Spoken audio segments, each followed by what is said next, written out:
My first reaction was, well, okay, she's somewhere. You just need some space or some time. She'll turn up. Gary said to me, Donna, this story is not going to have a happy ending. As the chief of the Cary Police Department, it is my very sad duty to tell you that the search for our Nancy is over. Sure, statistics say we should go back and key on the husband, things like that, and we're not going to walk away from that.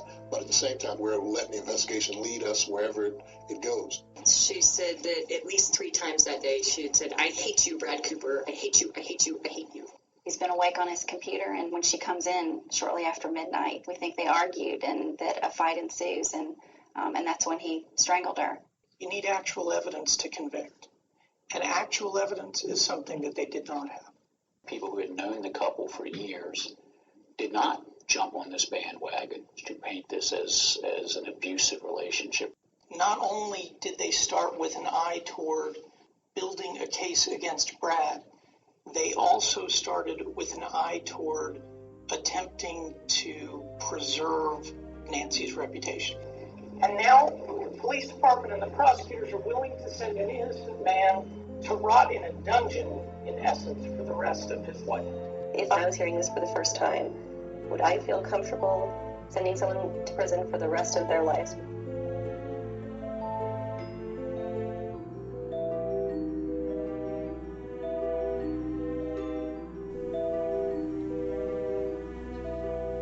This is True Crime Brewery. I'm Jill. And I'm Dick. Welcome. Today we're going to talk about the case of Nancy Cooper, who was killed in 2008. Brad Cooper has been living behind bars since he was arrested in 2008 for the murder of his wife, Nancy Cooper. Was he a violent sociopath who strangled his young wife and dumped her in a drainage ditch? Or was he just an imperfect husband, framed by the very science that made him a top performer in his field of computer telephone networking? Well, there's a lot to learn from this. Yes, there are 2 sides to this story. Don't we know that? And there's a history of 2 people who married, started a family, and had a troubled relationship. And we'll be talking about that kind of relationship. Yes. We'll examine this case and the opinions of those involved right after we see what's on tap. Well, today we have an IPA, Deviant Dales. It's from Oscar Blues Brewery. Now, I'm going to do full disclosure and tell you I'm kind of cheating a little because this is a Colorado brewery, but they have a satellite brewery in Brevard, North Carolina. So it is a North Carolina beer. Okay. That's good. The color is kind of an orangey amber color. It's got a nice thick tan head, but it goes away pretty quickly. Leaves behind some nice patterns of lace on the glass. The aroma is kind of floral, and everyone's favorite word these days in describing hops, dank. It's got some sweet malt aroma. Fairly hoppy beer. Grapefruit rind, little caramel. Pretty smooth beer, nice to drink. I'll give it about a 4 out of 5. All right, very good. I thought we were using a 1 to 10 scale. Are we changing? Oh, did you want a 1 to 10? Then I'll give it I think you gave it an 8. You were doing 8s. I'll give it an 8.5 out of 10. Okay. That's good.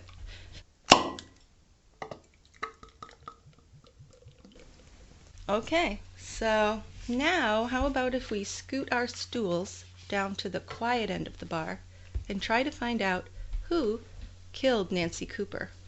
It's going to be a tough one. I'm vacillating. I know. There's a lot to talk about. So, Nancy Rentz was born on October 25th, 1973.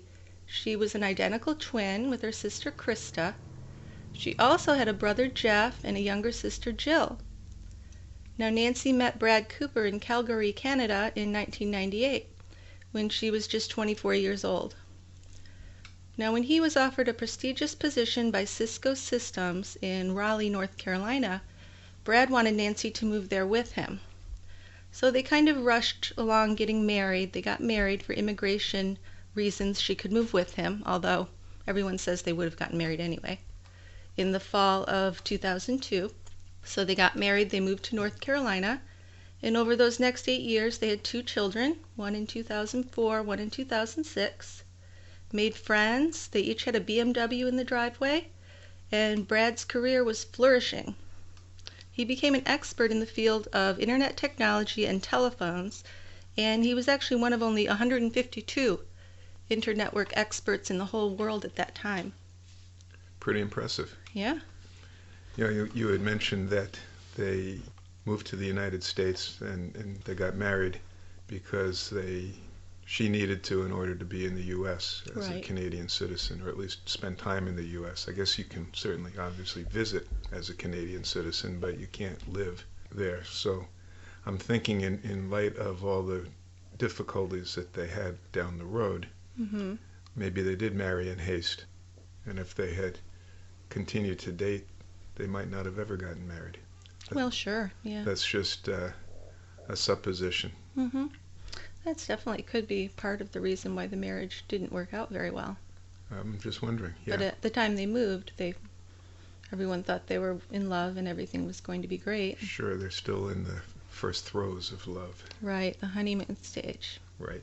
Now, neighbors and friends in North Carolina, they said Nancy was a loving, hands-on kind of mother, spent a lot of time playing with her kids on the playground and stuff. She didn't have a job, but she really couldn't because she didn't have a permit to work in the U.S. Yeah.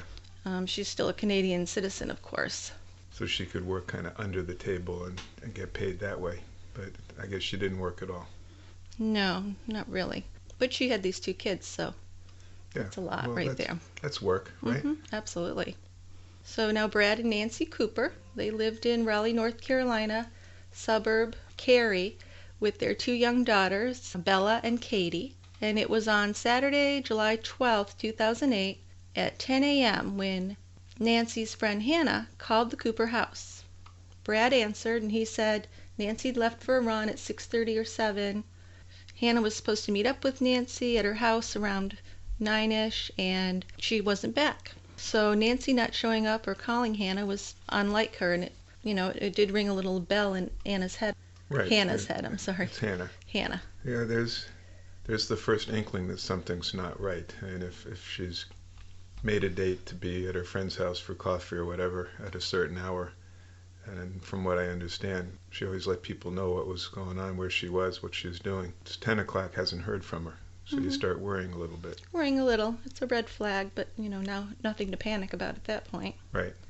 Now at 1 p.m., Hannah's phone rings, and the caller ID says the Cooper's home number. So she assumes it's Nancy, and she answers, happily, "Where the heck are you?" And it's not Nancy, though. It's Brad. Now Nancy still hadn't returned from her run, he said. So And Brad was getting worried. Yeah. Yeah. This is it's 1 in the afternoon, so it's maybe like 4 hours after she was supposed to have shown up. 6, maybe. Well, 6 hours since she left the house, according to Brad. Right. She's Yeah. supposed to be back around 9 to have coffee. Yeah, right. So- 4 hours. Yep, you're right. So yeah, now there's big red flags going up. Mm-hmm. I guess what they did, they started calling around and seeing if they could find her. They called the local hospitals. No Nancy in any of the hospitals. Mm-hmm. Brad or Hannah or both called Nancy's twin sister in Canada. Yeah, She hadn't Krista. heard from her either. Krista called her brother, who was a policeman in Edmonton, Alberta, Yeah, Jeff. and he kind of downplayed it, I guess, a little bit. Said that she'll turn up eventually. Yeah, well, she's an adult, so he's thinking she'll turn up. Mm-hmm. You have no reason to think otherwise, really. Then when Nancy's parents, Gary and Donna, they hear the news from Krista, and they panic pretty early on. And they kind of think the worst, that something bad's happened, because where would she be? Gary says to Donna, this story's not going to have a happy ending. Yeah. It's weird. That's really weird. I mean, here they've just heard that she's gone missing a little bit, not even that long, and he's already thinking the worst. Yeah. So maybe he knows something. Well, it might be related to the troubled marriage, I don't know. But it's quite a thing to say right off the bat. Boy, that's for sure. Mm-hmm. So it's that afternoon they contact the police because they haven't found her, and Nancy's family comes out to Cary to help search with volunteers. They search the trails and the woods where Nancy liked to train, and Brad made a public plea for help on the local television. Even though she was from Canada, she did have a lot of friends, so there was quite a turnout looking for her, a lot of volunteers. Do Canadians generally not have friends? So you say even though she was from Canada? No, not because she's Canadian, but because Oh. she's new. Because she's kind of new to the area. Okay. She made friends quickly, I guess, is what you think. It sounded like they fit in pretty nicely with their group of friends and did stuff together. At least Nancy did, yeah. Yeah. Yeah. They're looking for her, they don't find her, and then it's Monday, 2 days later, July 14th, that a man walking his dog calls 911. Not sounding good already. No. So Nancy's found dead in a storm drain near a housing construction site. And that's several miles away from her home. And now we have a homicide investigation. So how far did Nancy like to run usually? Is this out of her range? If she's several miles from home, do you think that she was there running? I think it's out of her range because I think she ran trails around. So I don't think she necessarily went a long distance away. So you'd be thinking that she was taken there. Yeah. And not that she'd been running there. Probably not. The detective in charge is George Daniels. And then we find out she wasn't raped. There were no signs of sexual assault. No sperm was found. I would just say, and we heard some other people echo the same thing, the fact that no sperm was found does not necessarily mean that she wasn't raped. Right. You mean other acts were performed on her? Well, you could. And you could even have vaginal penetration without showing much outward signs of anything. Yeah. So, but anyway, there's no sperm. Right. And then she's still wearing her diamond earrings. Those weren't taken, so that makes you wonder a little bit. So less likely to be a robbery. Right. She's wearing only her sports bra, otherwise she's naked. Yeah. And they do determine that she was strangled. You looked at that autopsy report. Was there anything else on that you found significant? Nope, she was asphyxiated because she was strangled. And they found a breakage of the neck bone that commonly gets broken with strangulation, the hyoid bone. Okay. So there wasn't anything else remarkable about the autopsy. Okay. Although now if I'm a policeman, I'm thinking, doesn't look like there was a rape. Doesn't look like there was a robbery. So I'm thinking maybe it was more of a person she knew. Or more of a anger type thing. Right. Which kind of makes you look at the husband right there, I guess. Yeah. I mean, again, I'm a policeman. I'm going to think right away, this doesn't look like a stranger attack. It looks like an acquaintance attack. Right. And where are her clothes? So it must have happened somewhere else because her clothes aren't there. That's right. Just the sports bra. And there are no signs of a struggle there. There's not like disturbed earth or anything. They didn't find any DNA under her nails. So it kind of seems like something happened to her somewhere else and she was brought there. Right. Yeah. So she's face down in a storm drain. It's awful. And there are no signs of a struggle. Now, witnesses did report seeing her running that morning in the neighborhood within a couple of miles of her home. In the neighborhood, not out where she was found. No. That was a little more remote. It was down the end of a cul-de-sac. Yeah. Yeah, where I don't think the houses were finished. They weren't being lived in yet. It was a construction area for a housing complex. Mm-hmm. Yep. Yeah, the aerial photo we saw looked like it was pretty deserted. Yes. I mean, you could see the cul-de-sac, the road in the cul-de-sac, but I didn't see a lot of houses out there. No. So, of course, they interviewed Brad, and they found out about the marital problems at that point, that Brad had had an affair, that he thought the marriage had been getting better, he said. But Nancy's family disagreed. It turns out that Nancy and Brad had agreed to separate not too long before this happened. And Nancy's lawyer sent over a separation agreement with the final figures for alimony, child support, and all that paperwork came to Brad. And once he saw that, he changed his mind. He had agreed to let Nancy and the kids move back to Canada, but once he saw the agreement, he wouldn't allow them to move back to Canada with the girls. And that was all a money issue. He didn't want to spend that much money. Well, there are different sides. The accusing side, the prosecution, says it was the money. But Brad's supporters say also that he wouldn't have seen his girls very often up there. You know, the visitations were not very often. That would be true. And it was a lot of money. Private schools, everything. He was paying for everything for them. Yeah. Yeah. But he's this whiz kid who's probably making a lot of money. Yeah, but as we'll find out a little down the road, they were in a lot of debt too. They weren't really doing that well financially. Yeah, it looked like they were living above their means. They were spending like crazy. So he wouldn't allow her to move back to Canada with the girls. Of course, that caused more friction between them, and they're still in the same house together. He said that that wasn't enough time with his daughters. And then, after she was found dead, his sister-in-law, Nancy's twin sister, called Brad, and she said, "What have you done to her?"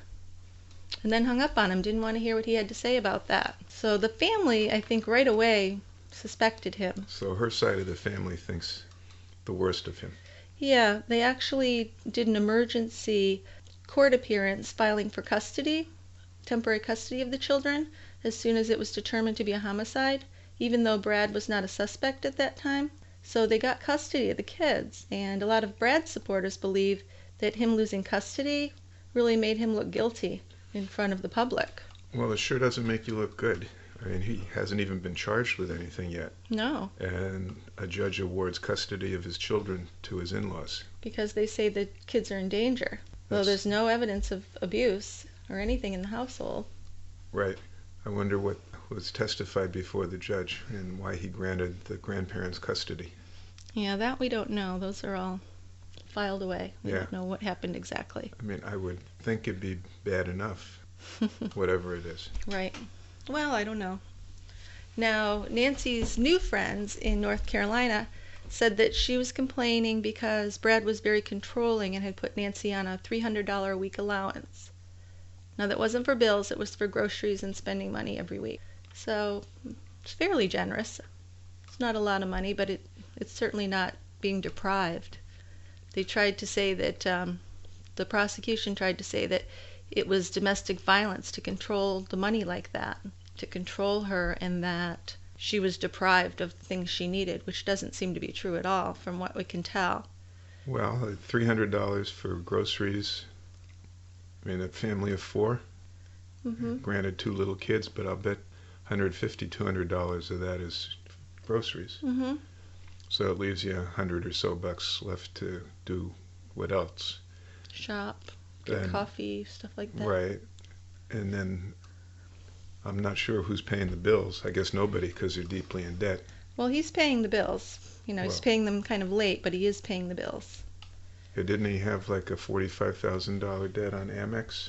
Well, yeah, that's what he told the police, why he had her on the allowance, because of their debt. The Amex was like $47,000. That's a ton. And almost 30 of that was what she had done in 1 year. I don't think that a lot of husbands would be very happy, or wives, if their spouse was charging that much money. No, for sure. Yeah. Now, he did admit to having an affair with Nancy's best friend, Heather. Of course, that didn't make him look good either. Her ex-best friend, I guess. Yeah. Yeah. So, and he said initially that it was only a one-time deal. It didn't mean anything. Yeah. That's what he finally admitted to, and then when they went to marriage counseling, it came out that it had been a long-term affair. But, you know, this Heather got around, as we'll find out later. Yes, she She's did. a busy girl. She was a player. Yeah. So the Friday night before Nancy disappeared, Brad and Nancy were actually at a party across the street with their neighbors. Brad left it early, like at 8, and Nancy stayed until midnight with her friends and came home. And according to Brad, go ahead. Well, that's well. I know they're having marital troubles, so maybe that's not so unusual. But I think if I'm at a neighborhood party, we come as a family, we leave as a family. Mm-hmm. And he left a few hours before she did. Yeah, well, according to her friends, they were having some difficulties, and Nancy was kind of, you know, rebelling against it and kind of going out with her friends and doing things away from the family more than she initially did. Yeah. So she said, okay, you can go home, take the kids home. Yep.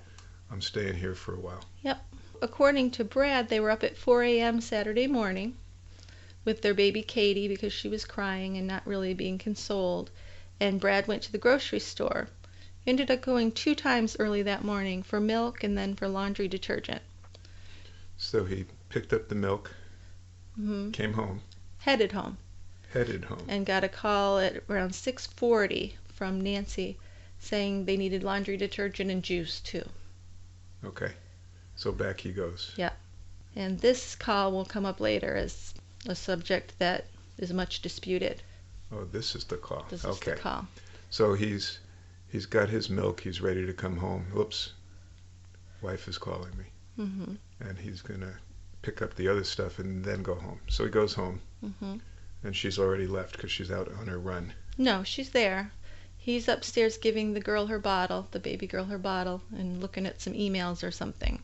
Oh. And she calls out to him, or she just leaves and shuts the door. He can't remember for sure that she went out for a run around 6:30 or 7. Must be closer to 7, because the call was at 6:30, 6:40. So around 7-ish, she went out for a run, he said. Okay. He says that's the last time he saw her. So he got home and she was there. Mm-hmm. And were the kids both up?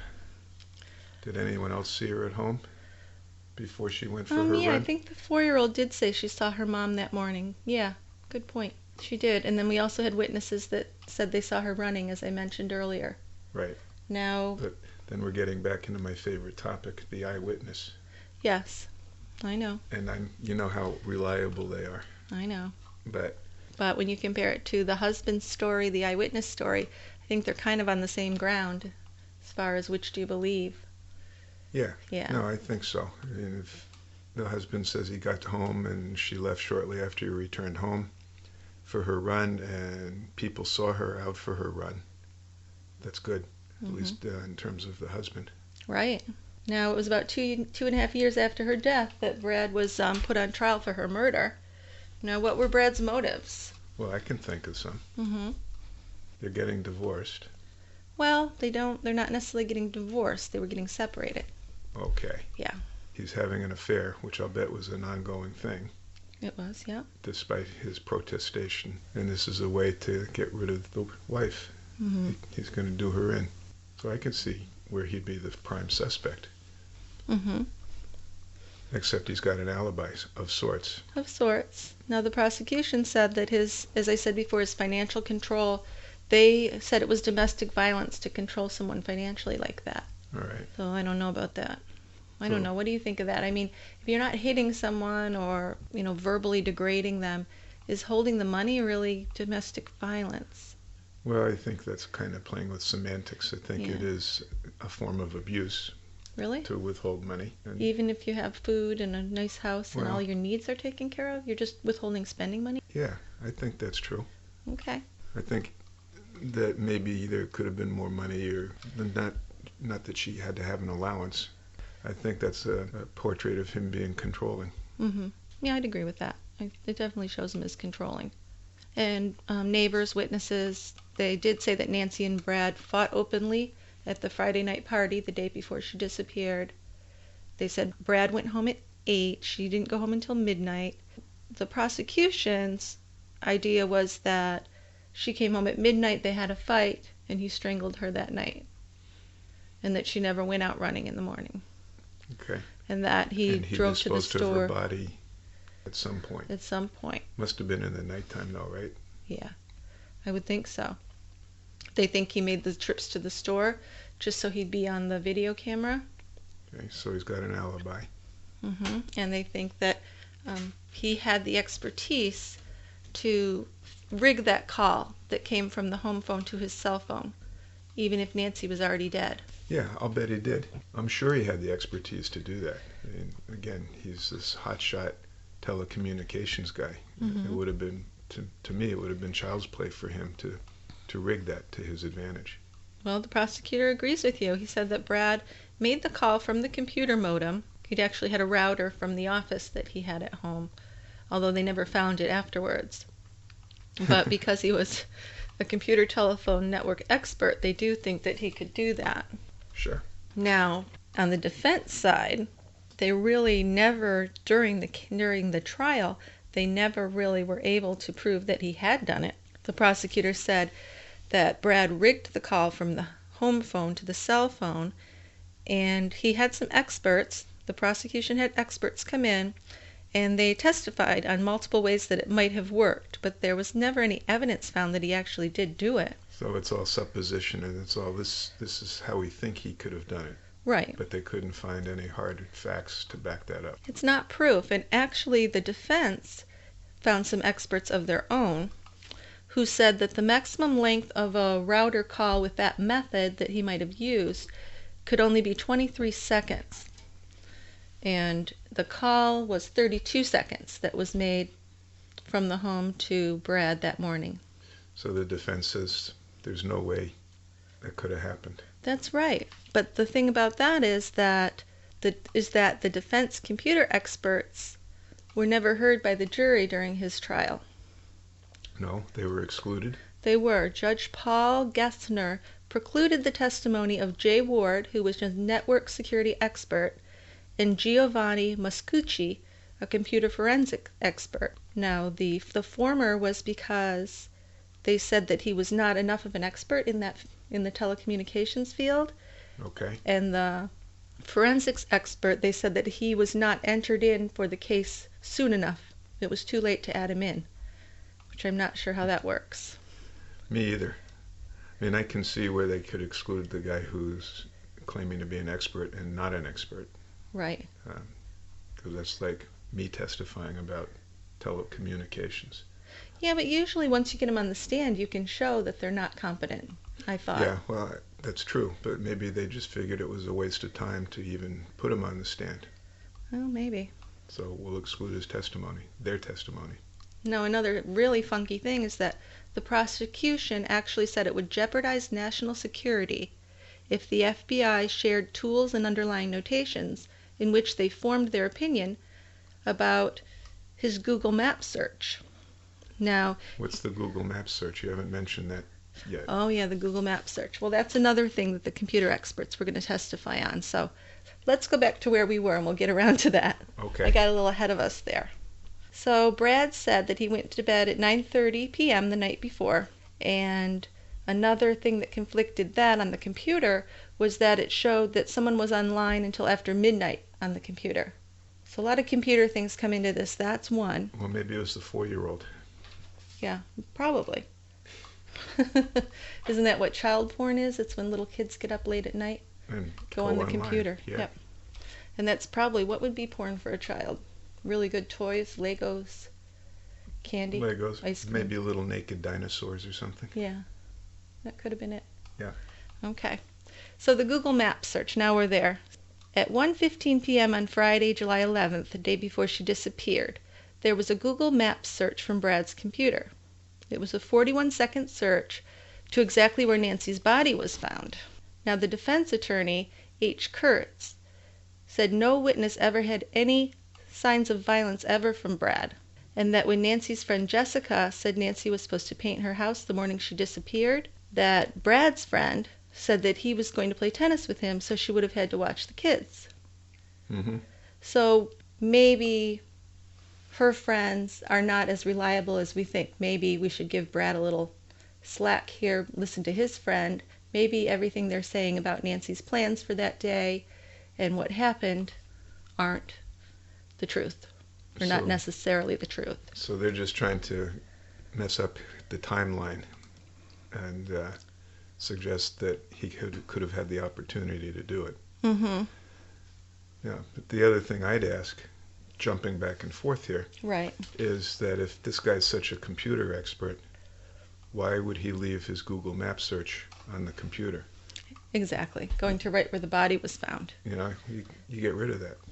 I would think so. And I know sometimes people can be stupid when they commit crimes, especially in the heat of passion, but the other things they're saying about him are that he planned things out pretty carefully. He was thinking clearly with this whole thing. Their theory of the wife returning from the party, getting into an argument, getting killed, and he's got the foresight to think up a way to fake a phone call. Right. And get rid of the router somehow. Right. I don't see why he wouldn't do something about the search. The search, and also the being on the internet until midnight if he said he was going to bed at 9:30. Right. So that's suspicious stuff, because it seems from what we've heard in this case that he was a very careful planning person. Mm-hmm. Well, FBI experts did testify that Brad did the search of Fielding Drive, which is where her body was found, Friday afternoon before she disappeared, and the problems with this brought up by the the defense attorneys, were that police took custody on the 15th of July of the home. That was because she was found. So they took custody of the home that afternoon. But they left the computer on and plugged into the internet for greater than 24 hours. And then they stuck it in a lab that did not have signing in for it and signing out for it. All you had to do was be a person that was there with the key, an employee. So chain of custody was broken. Now, chain of custody, some people might not know that is to prevent access and to contain the accountability for an item. Sure. So it was not preserved, and it was also found by the defense experts that files were altered and not authentic. Now, the way they did that was random access memory, which they call a hash. That value would prove that nothing was touched on it after it was taken. So if you ran that and you had that on the motherboard, then you would know that nothing could be done after that, right? That everything you had was legitimate when you took custody of it. Right. But they didn't do that until 2 weeks after. Also, timestamps associated with the search were invalid. There were dates that were invalid, like the year 2500 and something. And I guess that means when something like that happens that something's been messed with. Okay. So the defense is putting out the theory of a big conspiracy. Well, I guess it's him. your idea of a big conspiracy, what your idea of a big conspiracy would be.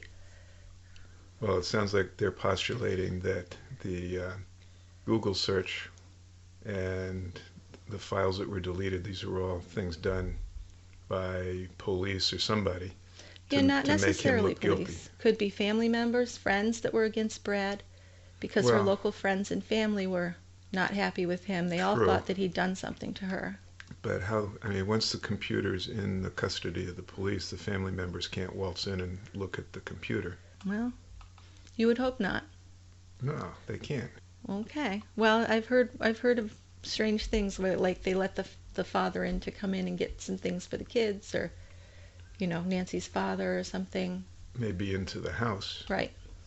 The computer was left in the house for over 24 hours before they took it. Right. Yeah. Part of me thinks, he's not that stupid to do all that stuff to the computer. Mm-hmm. But the other part says this is way too big a conspiracy against Brad. So I'm not sure where I come down on that. Well, you don't have to come down anywhere. We're still talking. Okay. I'm still listening. Yeah. So defense experts did validate that these timestamps were incorrect. And the FBI did not follow up with that. They did not verify it with Google either. I guess there's a privacy policy with Google for 9 months. And then after that, you can't get any information from them. So the third-party validation with the IP address and the time were not shared with the defense. Because the time had expired. It was over 9 months. Well, they didn't give it to the defense until 11 months after. Yeah. Although the defense had been asking for it way before 9 months. So they were kind of holding it. More conspiracy. Yeah. And, because the reason they're holding it could be that it would ruin their case if it was found out. The defense computer experts were not heard by the jury, as I said, for reasons of national security, as well as not filing in for the experts at a certain time or something. And that really, I think they kind of messed things up there. Regardless of if he's guilty or not, they kind of made mistakes there with the case. Another big theory with the defense was that the police focused on Brad from the beginning and were just trying to make him look bad and make Nancy look like a saint. But we did find out that Nancy did have an affair during the marriage, too. They were both doing it. Okay. I don't know. Well, they didn't say hers was ongoing, but who knows? Right. Right. Now, Nancy had a BlackBerry because that was the thing back in 2008. And a Cary detective erased the contents of the BlackBerry also. Now, this phone would have her emails, her texts, pictures, videos, Facebook, all that stuff. But the defense never got any access to that. So that seems like another unfair part of this case against Brad. Yeah. Yeah. This was intentionally erased? Well, no, they said it was an accident, but don't worry, we got everything we needed, they said. And everything they needed they shared with the defense? What they had, yes. Okay. It was not all the things from her phone. It was what the prosecution determined relevant from the phone. And then it was supposed to be turned over to the defense, but then it was accidentally erased, which, not to jump on the conspiracy bandwagon, but to erase a BlackBerry is noted to be a 10-step process where it asks you, are you sure you want to do this, more than once? So you have to be pretty sure you're going to be doing that, because you're going to get all these questions asked, are you sure you want to do this? Well, I don't know how you could accidentally erase all the data from your phone. No. It's a process. Not if you go through all these steps. Yeah. You might go through one or two and then say, oops, I fucked up, I didn't want to do that. Right. But you would think if you're working for the authorities, getting that kind of evidence, that you should know a little something about a phone as well. Yeah. So does the defense have an alternative theory as to what happened to Nancy? Or are they... No, but it's really not their job to do that. Well, but all this stuff is weighted against their guy, Brad. True. So they need to either figure out how to discredit the testimony that's been presented, or bring out an alternative theory. It doesn't look like they're doing a very good job of discrediting the testimony. I know you'll say, well, that's because they were disallowed and they couldn't. But heck, they're lawyers, they're smart, they should figure out ways to do it. Well, I don't know. Of course, he had the tech skill to make the phone call, but there was no proof that he did that. And it was proven that his computer was tampered with. So the 41-second Google Maps search may have been planted also. But that, I think they said the Google Maps search was one of the biggest pieces of evidence against him. If he looked up the place where her body was found the night before, hang him. I mean, that's just... Oh, yeah. That's for sure. So that's a big deal. Very. And the defense had the two experts, but neither was allowed. For 2 months the trial went on, and the defense said the erasing of Nancy's phone had to be intentional. They went over how you erase a BlackBerry, and it's really not something you could do by accident, unless you thought you had a different phone that you wanted to erase and you mixed up the phones. I can't see any other way. That's far-fetched too. Yeah. So Detective Daniels said that no one on their staff could have tampered with Brad's computer because they didn't have the skills or the knowledge. That was his only argument to that. Okay. And the prosecution said Brad murdered Nancy when she came home Friday night. They had a fight, and he strangled her. Then he went out to the store to have an alibi, made up the phone to get an alibi, and then in the morning he just said that she'd gone for a run and never came back. Right. Yeah. But then we did find out about Nancy's affair with John Pearson. That was revealed during the trial. But he was cleared as a suspect because he had an alibi. And what was his alibi? This is rich. He spent the night with Nancy's friend Heather. The woman who Brad was having an affair with. Right. That's why we said Heather gets around. She do. So Brad was found guilty of first-degree murder. That was the crux of that whole trial. Okay. Yeah. Well, it sure sounds like there's grounds for an appeal. Yes, there were, and he does appeal, and he wins a new trial because the defense did not allow them to present the computer experts' evidence about the computer and the Google Maps search and the fake phone call, or the so-called fake phone call. So they're going to have a new trial where they're going to have their experts show how the computer could have been tampered with and how the phone call could be faked. Yes, yeah. Or why it wasn't faked. Or why it wasn't faked. Yeah. Excuse me. So that's supposed to be allowed in the new trial. We're talking about Brad's team. So even then, I was watching news coverage from that time and was really surprised to see that even Nancy Grace agreed that Brad should get a new trial. And we know she's a hard ass. She is. Well, of course, she said it won't make any difference. He's guilty. Well, she did. She did, but she thought that he deserved a new trial because of the not allowing the evidence. Yeah, I think if Nancy Grace is going to give you some slack, there's probably a good point there why. Because she's not very nice to defendants. Nope, she's a real prosecutor. Yes, she is. So the appeals court did award the new trial, and then the state appealed that, but the appeal courts upheld their finding that he does deserve a new trial, and that was granted. But there were some troubles with that for Brad, too. What were those? Well, with the new trial, his attorney was court appointed. He didn't have the money or the resources to get a private attorney at this point. Okay. And they also... I sure would have figured out a way to pay for a private attorney. Yeah. Somehow. Well, I don't know. I mean, if you can't, you can't. And many of Brad's supporters feel that this attorney was unqualified. Now, he was also given the same judge that was in the first trial. Now, this judge had been held accountable for messing up the first trial, but then with his new trial, he's appointed the same judge. Yeah, how's that happen? I don't know.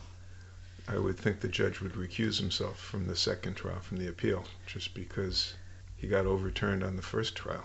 Why would you go back for seconds? Well, there's all funny stuff going on. The court-appointed attorney wasn't even on the capital offenders list, which is very irregular for a case like this. It's first-degree murder. So how did he get to be Brad's attorney? Yeah, good question. He was appointed by the state. Okay. And the judge was put on that as well. And I guess the judge didn't want to hand it over. I don't know if it was because it was a high publicity case or if it was because maybe he was angry and wanted to prove himself right. I think that's what Brad was afraid of. Well, yeah. I'm sitting there with an unexperienced attorney, at least in these types of cases, and I'm staring at the same judge who presided over my first trial. Same judge, same prosecutors who have said how horrible you are, that you're a murderer.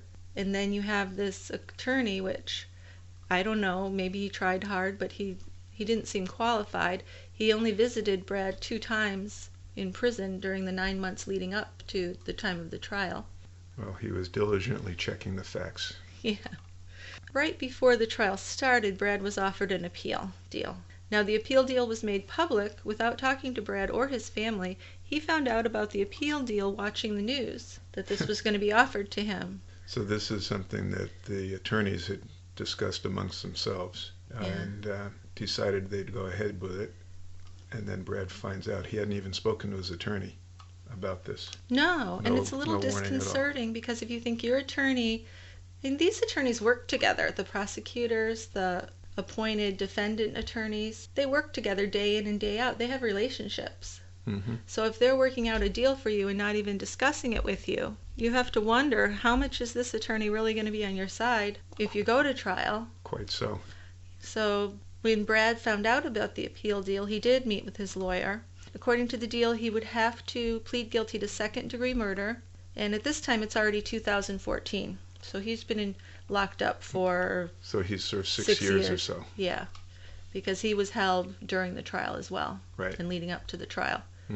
This was 2014. He took the plea deal, and he pled guilty to second-degree murder and had to serve 6 more years on top of the 6 that he'd served. So we get a total of 12 years. Now, I think you were watching that clip too, when they asked Brad if he accepted the plea deal. Yeah. And he didn't want to. You could tell that. Yeah, you could. He's staring at the judge, and then he finally talks with his attorney, because he had to plead guilty. He had to say he was guilty of second-degree murder. If he wanted the deal. And he clearly didn't want to do that. Well, it was that or take his chances, which his chances don't seem great. No, I probably would figure I'm innocent, but if I go ahead with this trial, I'm fucked. Yeah, I would think so. That's what they did to me the first time. Right. Yeah, he's already been in prison a long time. This is a guy who was successful and seemed to have a pretty good life. I'm sure he hadn't seen his children. I'm sure they didn't bring him to visit. No. No. They're up in Canada now, right? Yes, but I think I did hear that there was an agreement that he could see the children very, very rarely with supervision. And have some parental rights if he if he took the deal. That was part of the deal as well. Where the kids would come to his prison and visit him, or because he's not going to get let out of prison to go visit his children. No, after he gets out of prison, he'd be able to see them, I think. Oh. Which is a long time. Well, he's still got another... Well, it was 2014. So, okay. So he's got another 5 years, 4 or 5 years. Yeah. I don't know. What does that make you think of our justice system? Well, there's some worrisome things that get brought up. Yeah, these kind of things make me nervous. I was all set when I was first looking at this. I figured, okay, he did it. Mm-hmm. Yeah. And then the more stuff that gets uncovered, the less likely I think he did it. But then at the same time, I don't have an alternate theory. I can't believe that she was just snatched off the road while she was running and murdered. Mm-hmm. So I'm back to Brad again. Yeah. But I'm really ambivalent about it. Yeah, it's a tough case because I think even if he did do it, I don't think they had the evidence to convict him of doing it. No. And a lot of people would say, well, who cares? He did it. He's in prison. That's all that matters. But it makes me worry about how our judicial process works and how many innocent people are. So can he appeal again, or is he out of appeals? No, I think once you plead, you're done. You're done. Yeah. So he can't do anything about this now. No, I think he just has to ride it out, but he's always going to be a convict, you know. He'll be a felon forever. Will he ever be able to get any good work? Probably not. Who's going to give him access to their computers? And he's, other than visits with his kids, he's never going to have custody of his kids. No, and I really don't think those girls are going to like him. I think that living with Nancy's family, although they're probably well-intentioned, I'm sure they love their nieces, their granddaughters, I don't think they're going to tell them anything good about Brad. No. No. No, we've seen that. And sister who's raising them, the twin, says, we'll tell them when the time comes. Yeah. So I know what they're going to tell them. Mm-hmm. Your daddy killed your mommy. Right. So there is actually a blog that I looked at called Justice for Brad, and the subtitle reads, "In a rush to judgment by the police, a clique of friends, and a community, an innocent man has been accused, tried, and wrongly convicted of first-degree murder." So their overview is that Brad was convicted with tainted computer evidence, and during the course of his 10-week trial, the only evidence against him came from the computer. There was no DNA evidence, no signs of a struggle. There was no mysterious life insurance policy. He was having an affair, but it had been ongoing, and the woman he was having an affair with, as far as we know, didn't want to be with him exclusively or anything, or break up the marriage. She had actually told Nancy that she slept with Brad a while back, even though at that point that Nancy thought it was a one-time thing. Mm-hmm. So the jury was not allowed to hear those two computer experts, as we said, and even though he got the new trial, that seemed kind of a lost cause, even if they got to bring those computer experts up. Yeah. I don't think that was risky. I think I might have taken the plea even if I was innocent. Yeah, that's a tough one. Mm-hmm. I guess if you're really innocent, but you know you're going to get life in prison, would you bargain for the 13 years or whatever he's going to serve? I don't know. Now, according to these supporters, the day that the house was taken custody of, Brad left his home at 5:20 p.m., and from that point on, the IBM ThinkPad was in the sole custody of the Cary Police Department, and instead of following protocol, as I touched upon earlier, Cary Police chose not to analyze the computer's random access memory. They chose not to disconnect the computer from Brad's wireless network, which means things could have been done to it wirelessly. You didn't even have to be there with the computer, which I hadn't thought of earlier. Right. Because you know, like when you're at work, they can go into your computer, you can see the little mouse moving around on its own. Mm-hmm. Those IT people can do that. So they didn't power it down. They knew that the computer was open on the network, but left it on in the home and Brad's wireless network for over 27 hours. And during those 27 hours, at least 692 files were altered, according to the FBI. Those files included emails, internet history files, stretching over weeks at a time, and key properties of Brad's user profile. Now, that seems like a pretty daunting task to edit 692 files. I mean, how do they know what they're looking for or anything? Right. I don't know if they mean by edit that you're doing anything extensive with all those. You know, certain files are connected to other files. You might change the time of something and change a bunch of things. But what good is that going to do? Well, it convicted him if he didn't do that search himself. Well, the search, yeah. Yeah. But all these files that were altered. Mm-hmm. Well, they changed his internet history, which would have made it look like he was on the computer later than he said that night. Well, that's one thing. Mm-hmm. Where's the other 691 things going on? Well, I think an internet history could have hundreds of things within a few minutes. If you're doing things on the computer, things go quickly. Okay. I guess I'm not expert enough. Well, I'm not either, but I can see how that could happen. I can see how files really build up, and it doesn't mean that they're all these separate things. They didn't do 692 separate things. Okay. When you change one file, you can change a lot of things. And that's as specific as I can get with my knowledge. But the Cary police were advised by the FBI to ask Google if the search was valid, but they chose not to do that, even though they sent other subpoenas to Google regarding the case. Now, these are all things on Brad's blog, for the blog for Brad. So I have no way of saying whether they're true or not. But these are the things that are listed. So it seems like they didn't really want to find out other things once they had what they wanted. Yeah, it sounds like pretty sloppy work. Mm-hmm. We said we'd go down to the end of the bar and try and figure out who killed Nancy Cooper. I guess we only really have the one suspect, Brad Cooper. I don't have anyone else that I think would have done it, even though it sounds like he kind of got railroaded. I don't know who else I'd suspect. Well, I think he was a little bit railroaded. In the beginning, the police said that they had no reason to think that this was a random act and that the community shouldn't be frightened. So that just totally points the finger at her husband from the beginning. But I can see where they'd say that. I mean, she wasn't robbed, she wasn't raped. Well, you're the one that said maybe she was raped and they didn't know. Well, the likelihood that she wasn't raped. She wasn't beaten. She just was strangled. I mean, that's...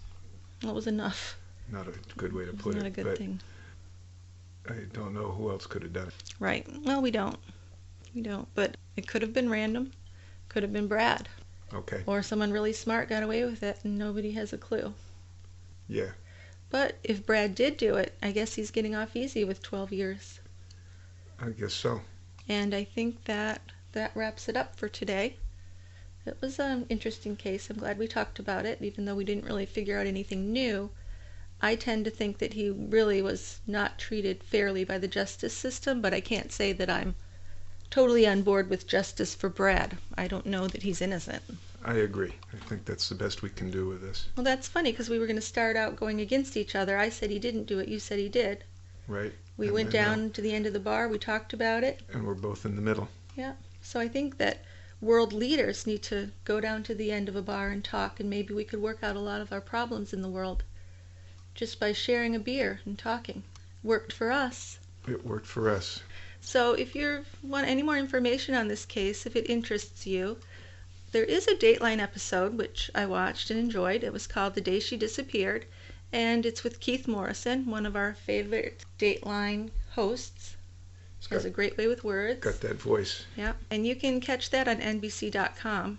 Also, there is a book that was written by a woman named Lynn Blanchard. It's called Framed by Google Maps, and it's available on Amazon, and you can tell from the title whose side she's on. I think with Dateline you get a little more of a unbiased. You watched Dateline, right? I did. Was that unbiased to you? It was a little... It was more unbiased than the podcast I heard from the author of the book. Mm-hmm. But what did you think about the family? Did you think that it mostly talked to her family? I didn't hear anything from... Did we hear anything from Brad's family or supporters? No, it was... Yeah.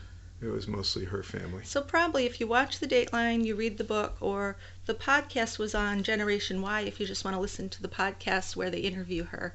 It was a very compelling interview. Yeah, so I think if you watch the Dateline, you read the book or listen to the interview, you're getting both sides.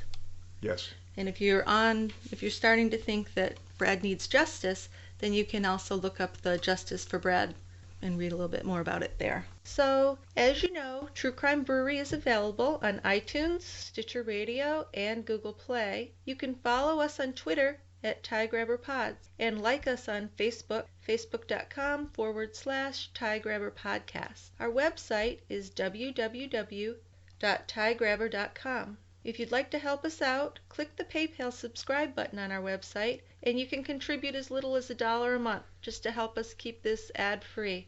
Now, you can support us also at patreon.com, and that's patreon.com/True Crime Brewery.